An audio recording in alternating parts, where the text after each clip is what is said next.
That's right. Looks like President Obama did not bother to ask the Mexican president about Sergeant Andrew Tahmooressi in their phone call just a short time ago. Florida Congresswoman Elena Ross-Leitonen joins us. Congresswoman, I cannot believe it. I have the readout, the summary. He's talking to the president of Mexico.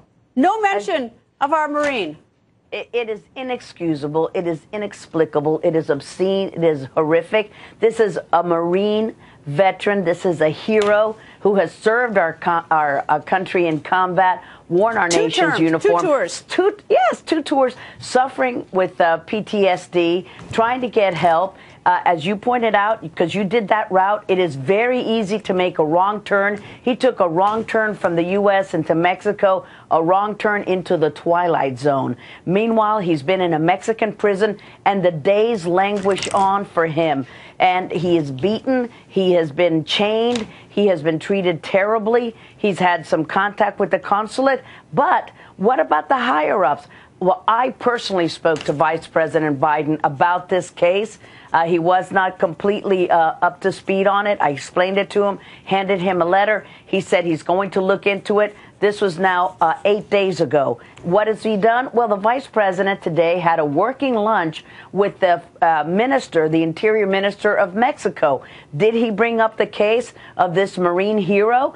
Also, the president of the United States spoke to the president of Mexico, Peña Nieto. Didn't we just ask about it? No, demand that he be freed immediately. We are beyond the status quo of this Marine. We are in demanding that he be released immediately. What I don't get, and so I looked at the readout, the notes that the White House supplies itself. These aren't notes I took, but the White House gives these notes of what the two presidents talked about.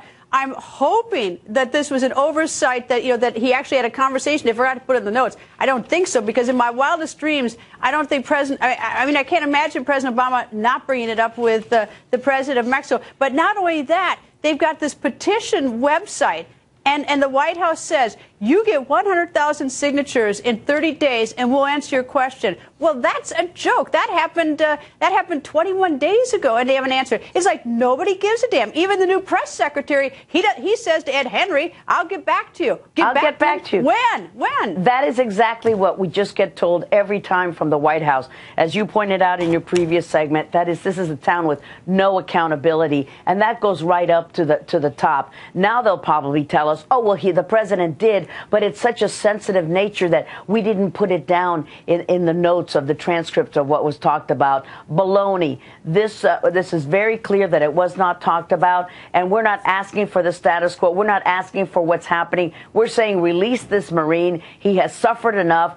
And as you pointed out in your show, Greta, remember that Mexican officials have made the wrong turn into the U.S. many a time. And what do? Oh, my golly, we practically put rose petals before their feet. We let them go back with their guns, and it's no problem. And yet one Marine stumbles into the Twilight Zone, and we have to treat him like he's a criminal. This is unforgivable. I'm not even going as far as you are and saying the president should demand the release. I'm saying the president should demand that they fast track it, that a judge or prosecutor look at the case, because if anyone simply looks at this, he would be released. I'm not even saying step all over Mexico and order them to do something. I'm saying just, ask them, beg them, just look at the facts of this case. Do that much.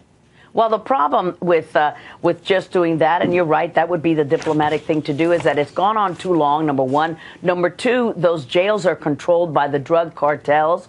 And number three, they have a justice system that's in quotes, because it is not fair and balanced. It is not impartial. And they see Marines, especially as our heroes, as the enemies of the Mexican people who are trying to deport them back to their country. So it's not a level playing field. And I congratulate the people, the family, his mom. This has been a grassroots campaign.